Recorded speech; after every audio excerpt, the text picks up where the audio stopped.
Good evening, ladies and gentlemen. This is Line and Grade Radio, the thinking man's show for hard things to think about. Tonight, your hosts, Tomahawk and Gunslinger, discuss the haunting specter of radical Islamic terror.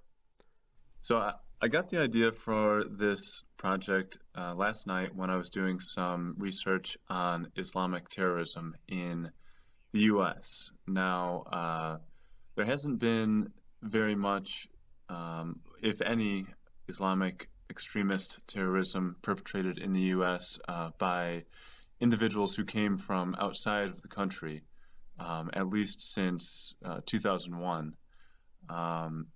And I was under the impression that there really hadn't been much Islamic terrorism at all. And in doing some research, I found that the list was longer than I thought. And so I decided that it would be an interesting exercise to try to argue the opposite viewpoint. So I'm Tomahawk. I generally have a liberal view of things. And my partner here, Gunslinger, has a conservative, Trump conservative viewpoint of things. So, needless to say, we have quite opposing views on a lot of things, but we get along really well personally. And I thought it would be interesting if I took the Trump angle and he took the liberal angle. So, Gunslinger, any thoughts? Oh, yeah. I found this idea to be real interesting right off the bat. This is something I think we had discussed, a couple of times in the past doing a little radio show to, discuss politics or views on life. We had such a good time discussing this sort of thing in person that, it almost just seemed kind of like a natural extension of that, seeing as how we both enjoy, creating music. Tom's a pretty accomplished piano player. I keep saying Tom. His name's Tomahawk. Yes, my good friend Gary from Indiana.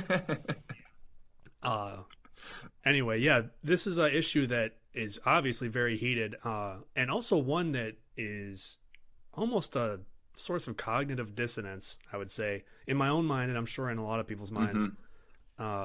Because I mean, Right. look, I know that this is an issue that is being used to manipulate a large number of people here and abroad, and it's easy to fall into that. Look, you, a lot of people grew up in an era that was heavily dosed with the 9/11, fears and concerns and all that, and that is a powerful trigger to a lot of hard memories. And it's a kind of thing that I'm always, at least wary of, because I don't necessarily trust the people that are telling me, the people that are telling me these things. But I do have a pretty strong belief that there's at least some truth to it. And I think it would be interesting to kind of look at it from the opposite angle, because certainly there's enough material there. And so, yeah, I think it's a cool idea. I'm looking forward to getting it started off. Okay. Well, I guess we can start at the most prominent example of Islamic extremism recently in the U.S., which would be Omar Mateen and the Pulse nightclub shooting in Orlando, Florida, in which he murdered 49 people and injured 53. That's such a big number of people. It's kind of hard to get your head around that. It's pretty jarring. And originally I was trying to compare this with the Charleston church shooting, which is sort of outside the scope of our discussion here, but and obviously that has a completely different set of worth mentioning, attachments. I think worth mentioning in this conversation, because certainly different, maybe different motivations, but we're looking at a lot of the same mentality, I might almost say. Well, yeah, actually, maybe it is good to bring up, because fundamentally it is a similar thing.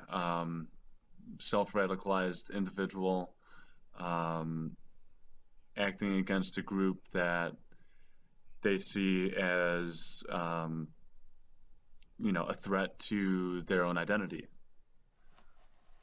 Um, on different ends of the spectrum, with a Islamic extremist and a white supremacist, but the same sort of mechanics of hate and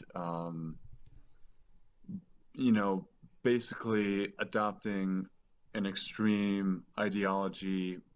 I think pretty much through the internet. I think in both of those cases they established that there wasn't much outside input. I know in the case of Dylan Roof, he had contact with other white supremacists, but not in any material plans to carry out an attack. I had read a little bit about that. I think, yeah, the lack of direct outside influence is very familiar, or similar, I should say, with the Omar Mateen thing with Dylan Roof. Yeah, these are people that have almost by choice. These aren't people that are getting kidnapped and brainwashed, like some kind of child soldier who's now chopping people's hands off, at gunpoint, right, essentially, or maybe under the influence of some, mental torture or drugs or something. I'm not exactly sure there, but certainly that's not the same as somebody who lives in the United States, who has a good life, a family. I mean, both of these guys were not lone wolves in the sense that they were hiding under a bridge, building bombs in their, sleeping bag, like hiding out like some kind of lunatic. These were people who had jobs and families, I believe, or at the very least, the appearance of a normal life. Right. So yeah, and I'll even go a step farther and say part of the reason I'm so interested in doing a radio project like this is I think that people maybe distance themselves from the threat of radicalization and say that it's something that could never happen to me or one of my friends or something. And not to be alarmist, but I certainly think that the at least mild self-radicalization is a risk to a lot of people right now. And to try to see things from another viewpoint, I think could be very valuable for me, certainly, and maybe for a lot of other people as well. So that's part of the reason I'm very interested in this. Yeah. No, that echoes my opinion exactly. So to that end, I don't have the best argument, all sort of sorted out here, but I'll give it a go. I guess so. My stance would be that radical Islam is an institution or a just, I don't know how you would even describe it. I guess a movement, sort of a loosely associated movement of lone wolves acting to incite terrorism against the United States, somewhat indiscriminately, just based on the belief that America and Western society as a whole is a threat to Islam and an affront to God. And because of the substantial threat that Islamic terrorism poses, we should, as a nation, treat it as a targeted threat, and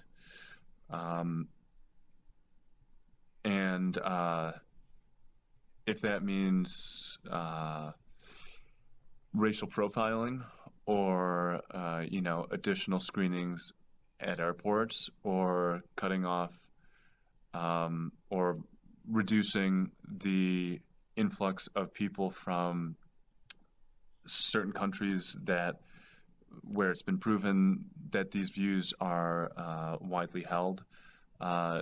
I think it is incumbent upon our government to uh, act on those lines of endeavor to keep us safe. Hmm. Okay, I think anybody that finds history interesting could really knock themselves unconscious with the amount of volumes uh, of just material available on the like almost endless scale of this conflict. This is something that, I mean, look up the Chechenian conflict between Russia and, I mean, it's gone under many different names, but I suppose they're calling it ISIS now. But essentially, for somebody to pretend as though this is a surprise attack against the West with no provocation whatsoever, no history, is really to just take a giant eraser to 500 or 1,000 or more years of uh, just conflict between people, not even necessarily Islamic versus Christian, but just regions of people that have been duking it out for the ages. And as a result, this sets a battleground that is just ripe with opportunity for people to be suckered into this sort of thing, and to ban people or to discriminate against these people or target them as the enemy. Okay, there's the obvious targets that just you can't let them go. These are terrorists that are imminently planning, attacks against innocent people in their own home country or over here or anywhere. They need to go. I mean, I don't think anybody's going to argue that you're going to let Osama bin Laden get onto an airplane and fly it into the World Trade Centers. I don't think anybody's going to argue against taking somebody like that out. But the generalized targeting of and marginalizing of a group of people that, I mean, the very root of these conflicts is essentially the regionalized, sort of generalized attack of one culture versus another. And so to see that as a solution when for the last 500 or 1,000 years, that's been the actual cause of it is kind of ass backwards, in a way. And so, I mean, there has to be, if you want to solve it, short of, I mean, an absolute, like, total declaration of, like a dedication to ending this would, I mean, I only can see that as, I just don't see it as a viable solution, as some sort of warfare option, because it's been tried so many times for so long.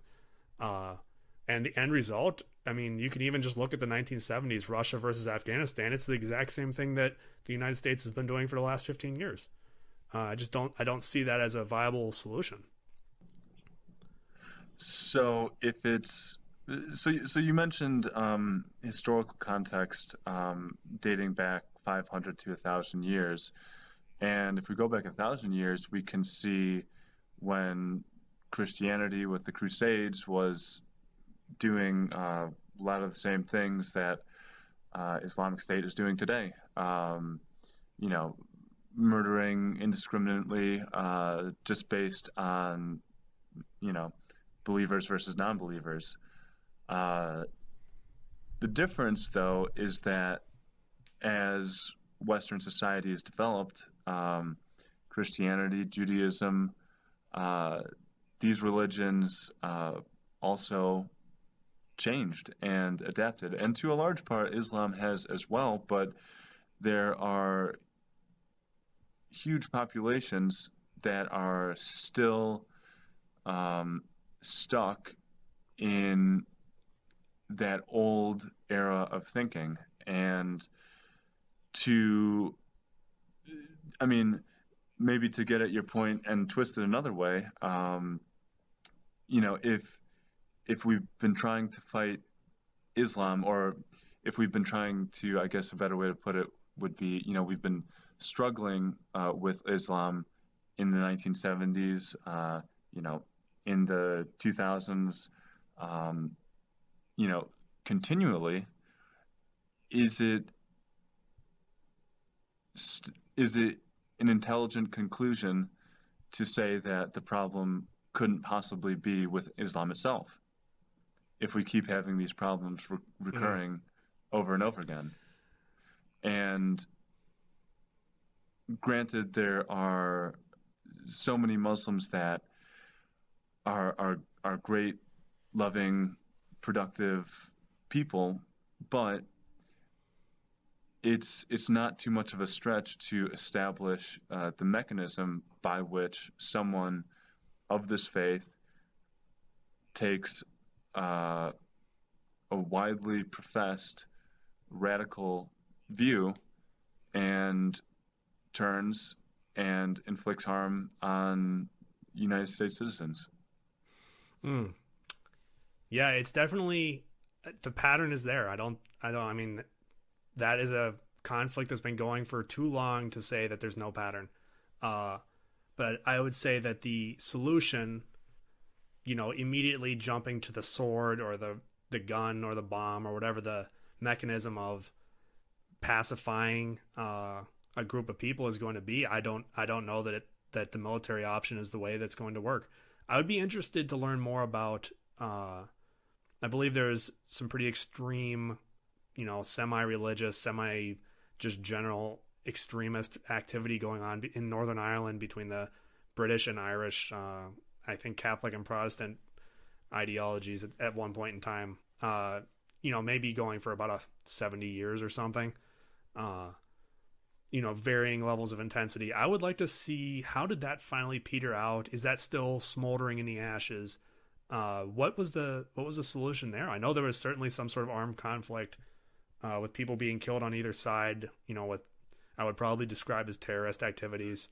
Definitely some overreactions on the one side or the other. And is that sort of like a microcosm, and also an instance in which I believe there was probably almost no, I do think Palestine may have been lightly involved, but only maybe as like a cheerleader perspective and not even necessarily any Islamic intervention whatsoever. But I think that they were seen kind of as like a revolutionary force at that point, with Arafat. Yeah. I think I just remember, I remember seeing some, Sinn Féin members hanging out with Arafat or something like that. Just a Wikipedia article. Maybe I'm completely off my rocker here, but I do think there was at least a little bit of a connection there. But I do think that could be an interesting parallel to see how that was resolved. Because certainly there wasn't any prolonged airstrike campaign or, were there killings? Absolutely. But I don't think it was anything near the scale of what we're seeing, with, I don't even know how to estimate the number of people that have been killed in the Middle East in the last 15 years. Certainly not to that scale. I think Syria is around 300,000. Syria, I don't even know if I'd put that. Is that a war on terror, or is that a uprising that's being put down by a dictator sort of thing? I don't know how I would classify Syria. Definitely in that category. I think it was a legitimate political struggle against a tyrant that was hijacked by Islamic extremists and devolved into a civil war on sectarian lines. Yeah, or extreme shit show in other terms. And every single day that goes by, it just seems like it gets worse and worse. Like the news coming out of there. Almost Bashar Assad, I saw, had some interview on TV that kind of reminded me of the Tom Brady Deflategate video. He's like smiling and laughing into the camera, like as if, he had just deflated a football, when in reality he just hung like 15,000 people allegedly. And he's kind of doing one of those who me, sort of moments as he's laughing about how that couldn't possibly be true. Yeah. I just found out to be very disturbing. Yeah.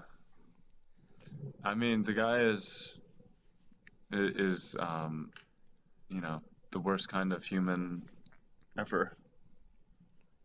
Yeah, that's definitely, that was an eye opener. I guess I didn't have too much exposure to that guy before that little clip on the TV, and just kind of real eye opener for the possibilities of what could be happening over there.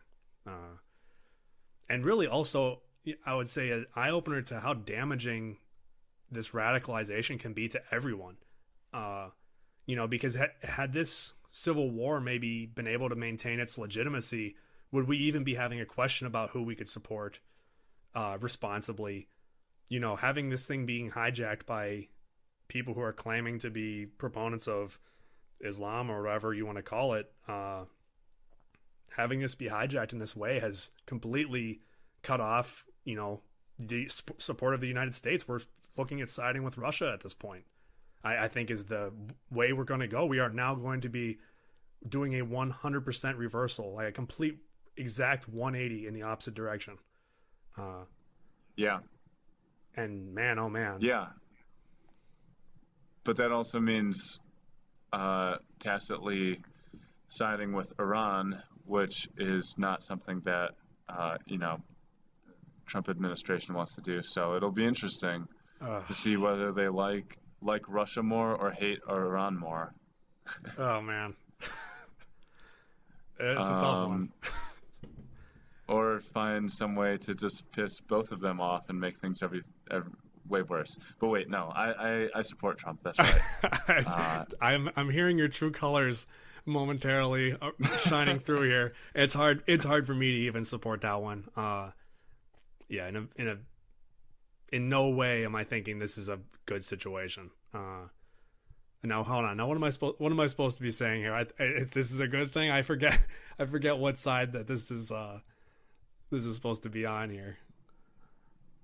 Well, I think we're maybe getting off the original premise a little bit. But one thing I was going to say about Syria is that when it's that famous line from, I think it was Stalin, where he says one death is a tragedy and 100,000 deaths is a statistic. And that, I would say, applies very well to Syria in that now, you can't read world news without seeing, another terrible atrocity that's happening there. But if you read about how it all started, I think it was back in 2010, Syria was pretty stable. They had I think a reasonably, well, their economy wasn't doing that great, but I mean, they had state institutions and they had order, and it was a functional country at the very least. Which is certainly not the case at this point. No, it's a complete failed state. But so stuff really started going down when, I think it was somewhat of an economic downturn. People were protesting the government, and the government cracked down hard, and which led to more protests. So really the start of the violence was, I think probably the protests, everything escalated, tit for tat. So probably the protesters started rioting, started destroying some property, stuff like that. But then the government straight up started just killing protesters. And man, it's kind of hard to ignore the mirror image of how things are going right here, right now. Maybe not to that quite to that extent. Things certainly have been exaggerated on the news in terms of protests and damages done on some news outlets, but certainly something to be noticing, in terms of actions and reactions. Right. And there was something, and I just sort of went back and read about that again just a month or two ago, and there's something about that is so much easier to identify with, when it's, at that point, these people still had hope that they would be able to make their voice heard and get this tyrant out of power, and then restore order and go on with their lives. And look where we are, 7 years on, and it's no end in sight, and things just couldn't possibly be any worse, Yeah, at unless this they're about to point, get any worse. sort of any hope that may have been there at any point is certainly that's a four-letter word as far as Syria is concerned. It seems. Which okay, so here's a common question that people may bring up on our original topic of keeping America safe from Islamic terrorism. Syria, failed state. By any standard whatsoever, failed state. Certainly no method of verifying who these people are, what their background is. Is this some guy that's killed 500 people and cut 50 people's heads off, who is now wanting to, maybe for honest reasons, maybe for dishonest reasons, now emigrate to the United States, maybe to start a new life, or hey, maybe this guy's a carpenter or something that's, had his business blown up and is, maybe he's lost a bunch of family members and he wants to get the hell out of there. Is it right? Mm-hmm. Is it wrong to say, Syria, you're a failed state, nobody is allowed in? Well, uh, I think you have to look at it for what it is, and it's a failed state, which means that there is not going to be a correct thing to do. Um, when you have a whole country completely unraveling, there you have to recognize your limits in that you're not going to be able to solve this situation. The United States maybe at one point could have solved this, but it's certainly not in a position to do so now. And the terrible reality is that we do have to turn people away. Look at Germany.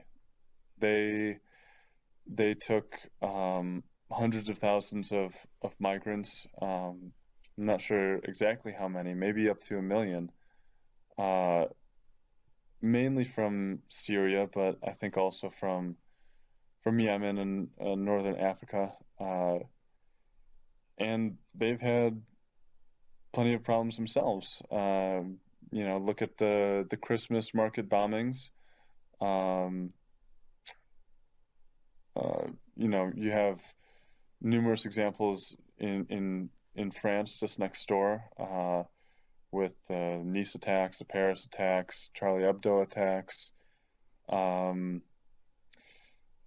So the question there is that a proximity issue? Is that a culture issue? Is that one-to-one relation of people that, have come in without any hesitation on the behalf of the host country?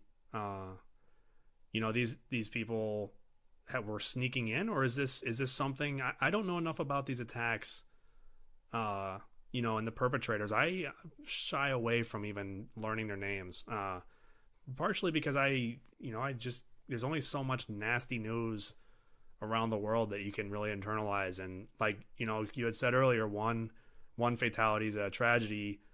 How many terrorist attacks before? It's just a statistic. You turn on the news and it seems like once a week, maybe, that there's something bad going on, people getting killed. But is that a reason to just slam the door? Is there a compelling argument to say, because Germany opened its doors so widely and because France opened its doors so widely, therefore now they have more terrorism or more terrorist type attacks? Is there a compelling argument there? Is it compelling enough to say we are going to slam our doors shut?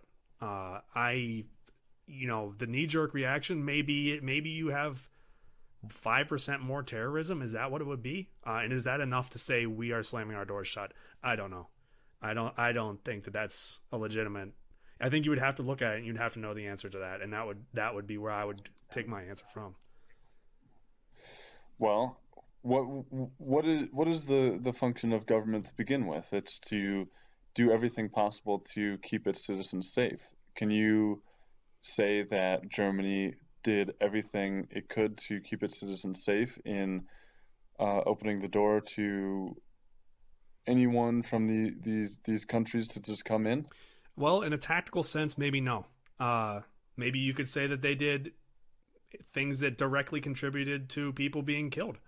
But in strategic sense, which is what you pay the government for, I mean, these are not your JV, junior high school politicians. These are people that are running top of the line world governments. You need to pay them to be thinking strategically, and keeping your country safe is not a week by week. There is that week by week function. Certainly, you have your police that are protecting you on a minute by minute basis. But there is a strategic element to this, and if you start slamming doors shut and alienating a billion plus people based on their religion, what is that going to do to your state security 20 years down the line or 50 years down the line, when now, suppose ISIS wins or something like that, or there's an Islamic State established, now you've alienated all these good people and forced them to now live under the subjugation of crazy people. And what's going to happen? So is that going to cause more danger down the line? And I think that's the calculation that the governments have to take. Well, what does your culture look like 20 years down the road when you can't have a street festival without putting up gigantic concrete barricades? You can't have a Christmas market without people looking over their shoulders. When the traditions and institutions that make your culture are no longer sacred or respected. Right, and how do you enjoy something when the specter of death is hanging over your shoulder at all times? Tom, do you remember when we were in Madison the last time? There were giant concrete barricades up around Camp Randall, and I remember thinking it was some kind of street construction thing. And one of our friends said, no, that's to keep people from ramming a car through this crowd of people. Do you remember that? Yeah. That was shocking to me. That was absolutely shocking. Yeah. I think I was shit-faced at that point, but yeah. Well, I definitely. Larger point stands. That's why I was falling literally on my ass when I heard that. I found that to be completely mind-blowing to see the physical embodiment of what terrorism has done to the United States, and just what the fear of it has done. You cannot let your guard down, even for 5 minutes. Maybe we can as individual citizens, but there's some cop or some FBI agent that is 100% of the time thinking about terrorism. Yeah. And that's your tactical defense. That's your day-by-day defense. But we need leadership up top to be working for a strategic long-term solution, and to have a president or have a Congress thinking like a cop or like a soldier is not necessarily what you want. Yeah, it might sound cool. It might sound cool to bomb the shit out of them, but do you really want that as your long-term goal? Or, I think it's acceptable at a low level, as it's acceptable to keep me safe personally, yes. But our country to go down that path, I think is a mistake. Well, I think you also don't want a leader who is clinging to liberal ideals of inclusiveness for the sake of trying to be on the right side of history, or looking good in the eyes of professors who might look at this again one day. And I think it's necessary that leaders be pragmatic about what the threat actually is and what the benefit of letting these people is. And certainly there is some room to keep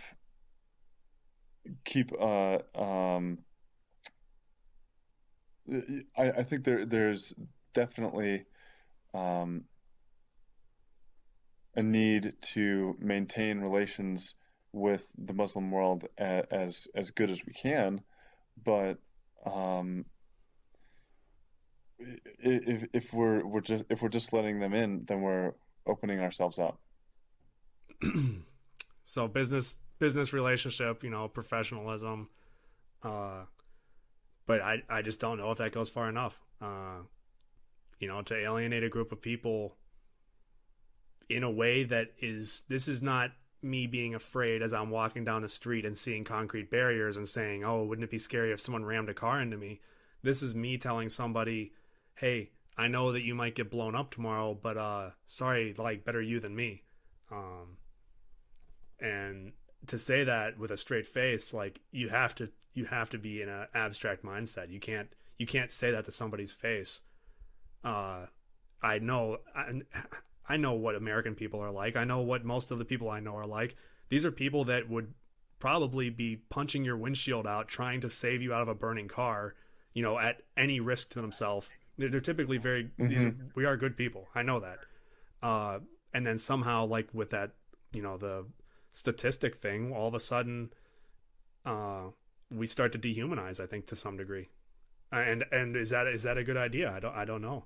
To let people just fall by the wayside solely because of overwhelming, just overwhelming fear of terrorism, or maybe just a numbness to it. And is that part of the strategy of ISIS or of a terrorist group, is to numb you to the reality of what they are doing just based on volume? Just get a bunch of exposure, a bunch of people getting killed. Are they of extreme value, to the world? If 10 people die, who really cares? It's not a big thing. But it happens so many times that all of a sudden now you're blind to the reality that they have complete reign unopposed over a large swath of the world. Is that okay to just turn your head the other way and pretend like it's not happening? Well, no, but I also don't think that the answer is to allow that conflict to spill over into our borders.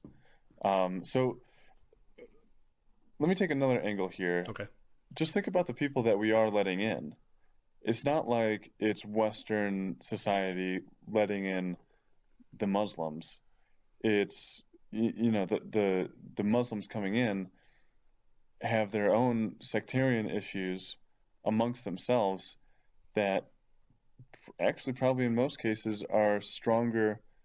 There's stronger hatreds between them than there are even for the West. So if we are expecting them to come into our society and be productive citizens and respect our norms and the way that we treat, gays and women and that sort of thing, they don't even treat each other with that sort of respect. So how does it make sense to invite them here and expect them not only to get along with us, but to get along with each other? I think as far as that's concerned, that's a law enforcement issue.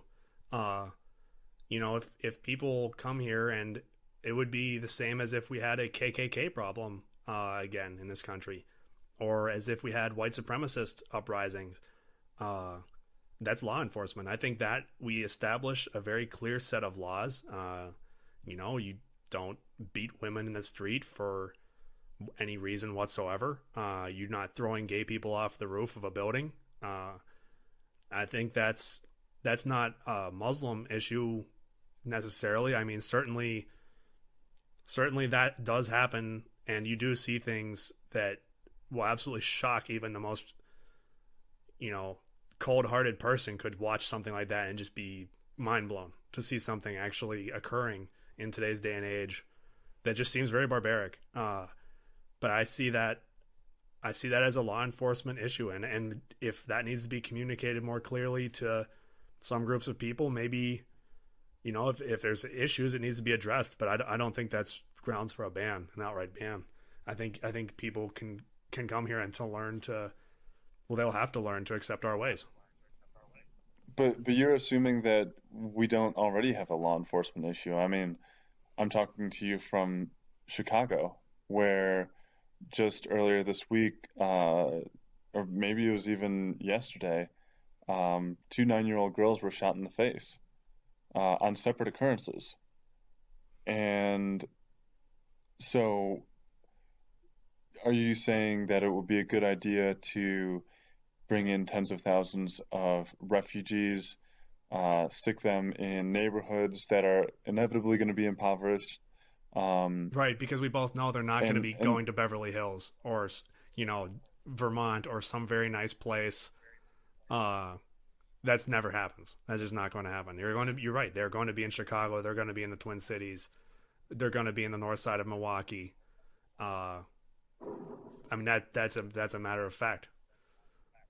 So yeah, I mean, we can't even stop the infighting in our own marginalized communities, and we're going to just take in more that will exacerbate the issue and add levels of complexity that will keep this rat's nest from being untangled for and more and more decades. Maybe you just hit the nail right on the head, because is this a question about terrorism, or is this a question about what we owe American citizens versus what we owe the people of the world?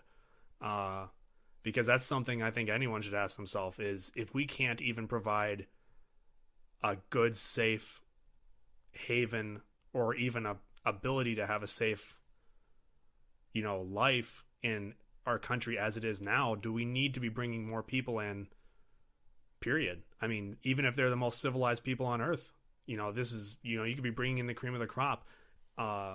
If we are giving resources in a way, if we're spending resources on the people of the world before we're spending them on our own people who desperately need them, that's a serious question. And I think the people of this country have the right to answer that. But at the same time, does that, do you demonize the people of the world for our own problems here? What's to say that bringing people in wouldn't help? I'm kind of just talking out of my ass here, but what's to say that it would make it worse? Is that just an assumption that people coming here are going to bring their own problems? Yes, certainly they will. But I can think of examples in the past where immigration's done good things. Yeah. Well,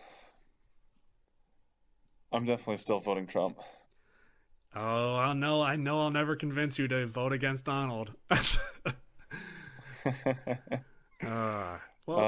think we're hitting we're hitting up against our bumper here. It's been about an hour. I think we decided that would be a good first episode. To try to just bring some good points up, and kind of explore some different viewpoints there. So, Tom, any closing arguments, or? That was pretty fun. No, I guess dropping the pretense. I don't know. I think it is actually a lot easier it is surprisingly easy to make the opposite argument. That because it's probably a lot of things that were sort of lingering in the back of your mind that you never, when you talk to people that you agree with all the time, you never get a chance to air those ideas. They just sort of sit there. And so it's good to sort of talk through them. And I mean, there were parts during the conversation where, I was totally embodying that mindset, and then stuff that you said brought me back. I actually kind of experienced almost, I'll say, it's almost kind of hard to describe, but as cheesy as this sounds, I almost forgot what side I was on. I mean, obviously we're both American citizens. We're on the American side, but why do we feel this need to be so the cliched, polarized term, which gets overused like bipartisan constantly? I hate when people talk like that.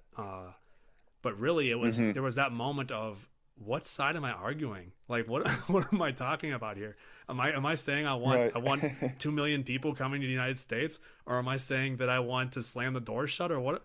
it almost seemed like one and the same, at least. And maybe that's an interesting point to take away from this is there aren't really two hard and fast sides. They both have very legitimate points that can be incorporated almost simultaneously. Yeah. Yeah. Well, I think we did our civil duty today. I think so too, Tomahawk. Yeah, Gunslinger. All right, until next week. Until next week. All right, ladies and gentlemen. Line and Grade Radio signing off.